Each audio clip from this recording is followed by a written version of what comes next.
Greetings! Ruuj here once again, and today we are going to be going over the Shadowcraft Stage 8 budget deck that I made for someone on Reddit. Someone on Reddit actually was having problems with this Shadowcraft Stage 8, and they showed me their collection, and I made a deck for them, and it worked first try. I tested it myself, and it worked first try as well. So, this Shadowcraft Stage 8 boss, I guess you could say, it plays an aggro type of deck. They play a lot of 2/2s, they play Rabbit Necromancer a lot and such. So we're going to be going over the deck that I made using their collection, Budget Shadowcraft. Alright, so the deck that was made does break my rule that I was making for this series, but this was made before I actually was thinking about this series. Of the 1 gold and 1 legendary, it has 2 legendaries in it.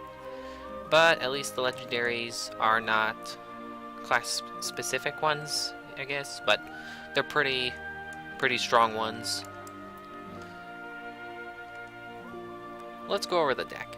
So Soul Conversion, it's pure card draw, destroying an allied follower. It does synchronize with some of the cards in the deck, which we will go over as we get to them. You draw 2 cards. Unica is a very good anti-aggro card because it's basically a ward without ward.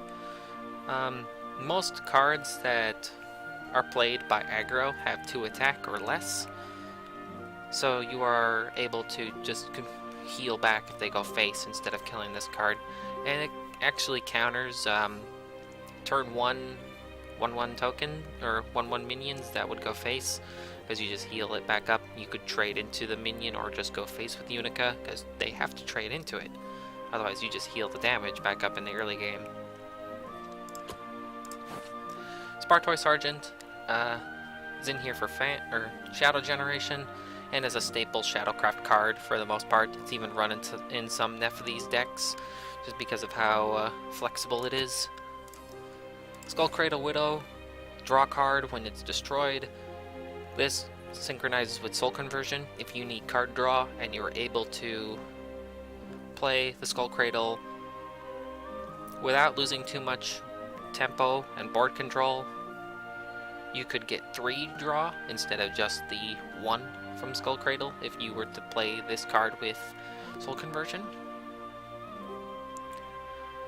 How I usually end up using this card is I would attack a target that has 1 health, or go face and then pop the Soul Conversion.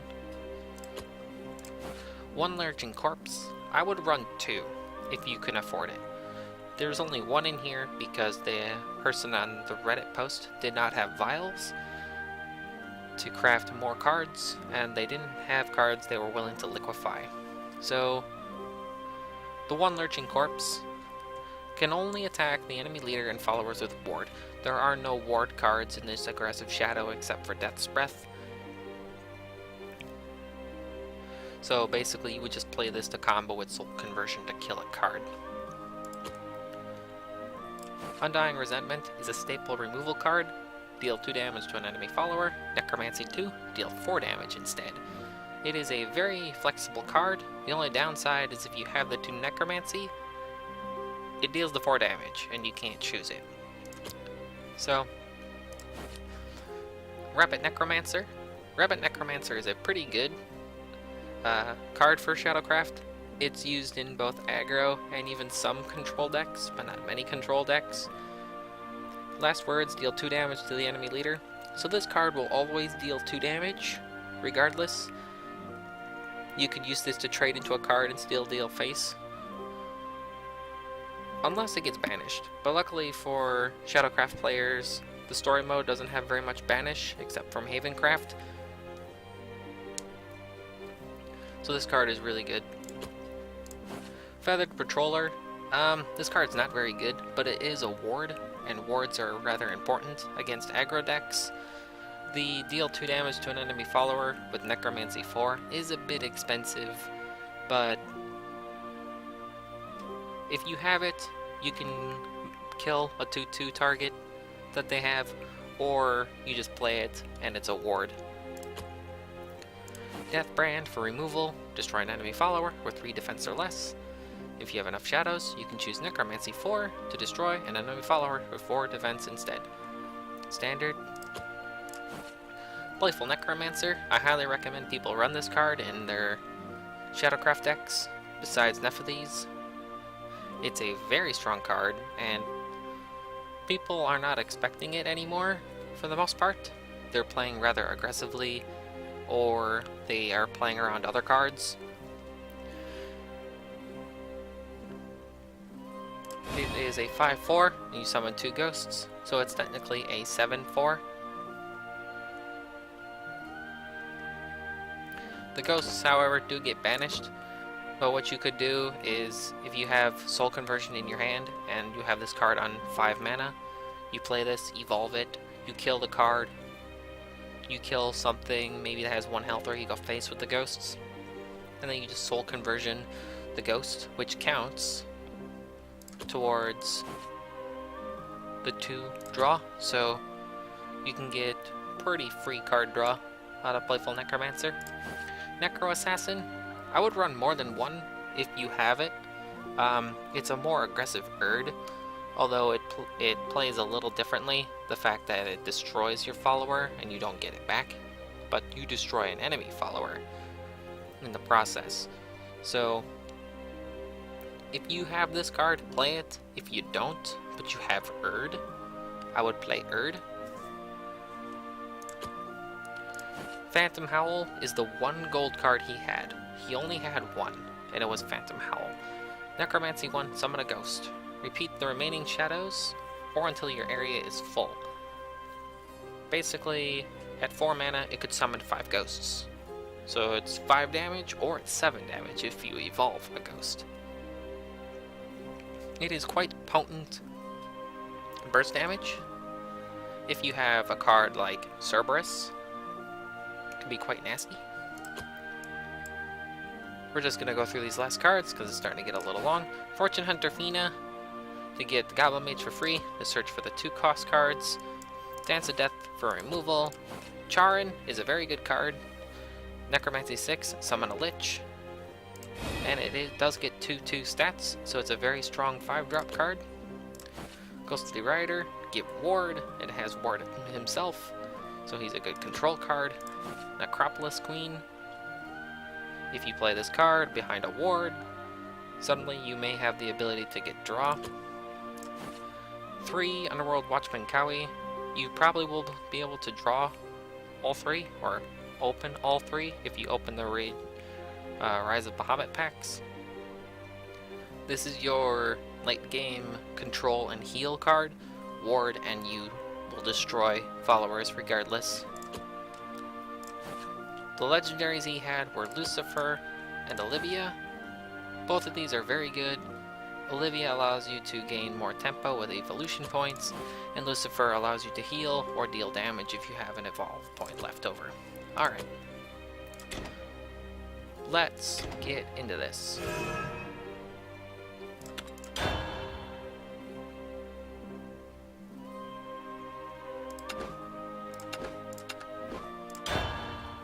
So in this deck, the cards you want to actually mulligan for are Playful Necromancer, Charin, and early game cards.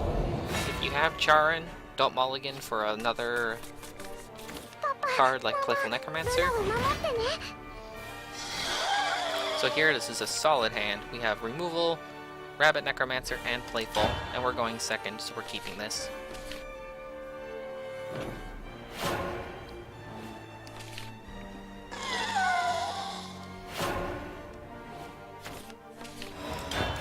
And we even have a 2/2 to play instead of Undying Resentment.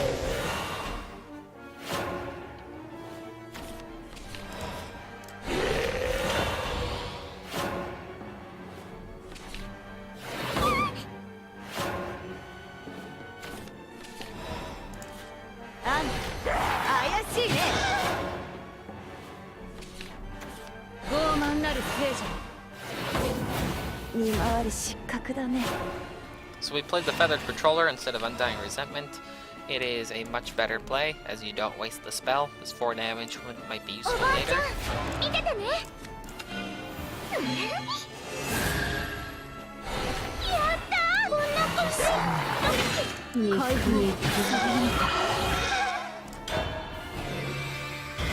So we do lose our Playful Necromancer there. However, we kill the 4-3. Now here, we get Playful Necromancer instead. But we do have Undying Resentment to fall back on.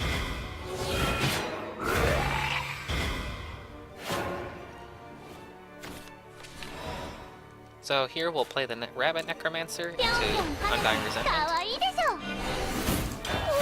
Simply pass the turn.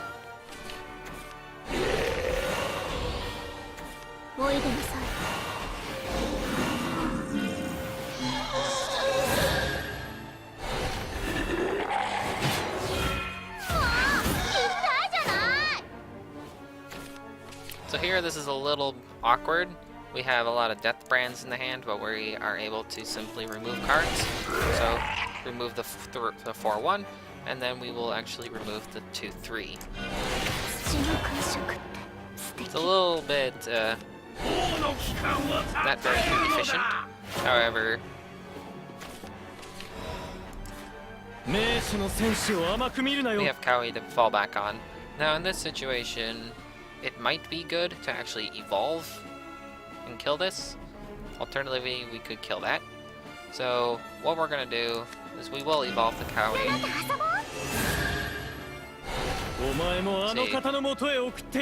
That's zombies. So with this, we will actually heal too. But we're gonna kill this card. No evolution points. So this is just a 4-4 behind nothing.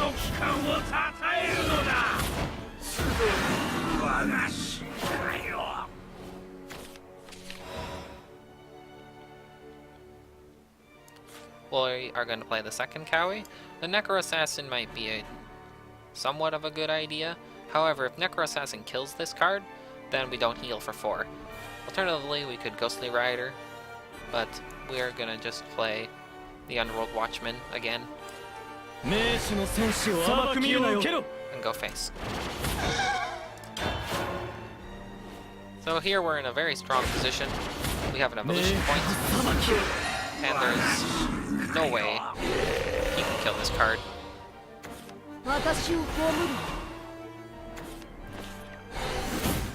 I take that back. The Undying Resentment.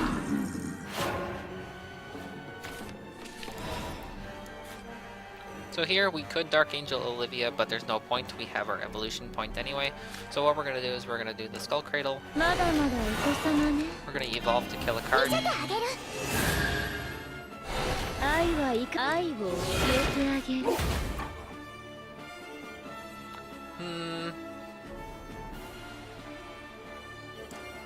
Play the Ghostly Rider instead. The Necro Assassin is fairly aggressive. You would kill another card, but then you lose 3/2 body on the board, and this is actually lethal on the board. That is, they can get rid of it.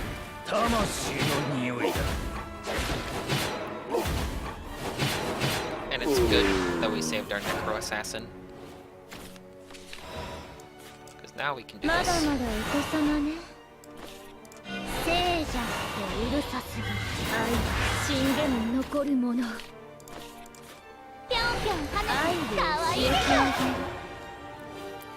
Don't be greedy with Olivia. She is a very strong card, but there are better plays you can make. And here we have lethal, but we're just going to play the Olivia just for fun. And go face.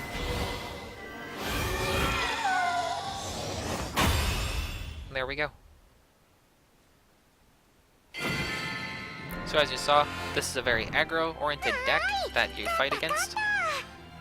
And here we have a control-oriented Shadowcraft deck that you could use if you pull some of the cards in there. Even some of the legendaries aren't required, as you saw. We were able to defeat it without needing to play Olivia or Lucifer, even though we didn't even draw into him.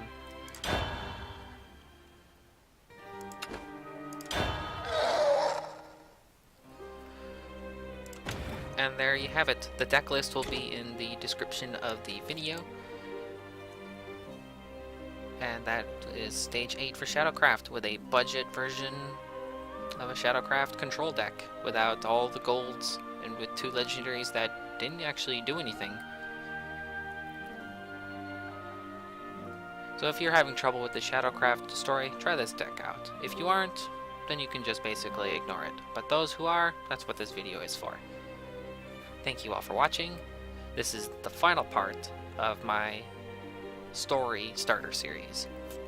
The next episode of my Shadowcraft series will be my Earthright Runecraft guide. I'll be going over the archetype in detail.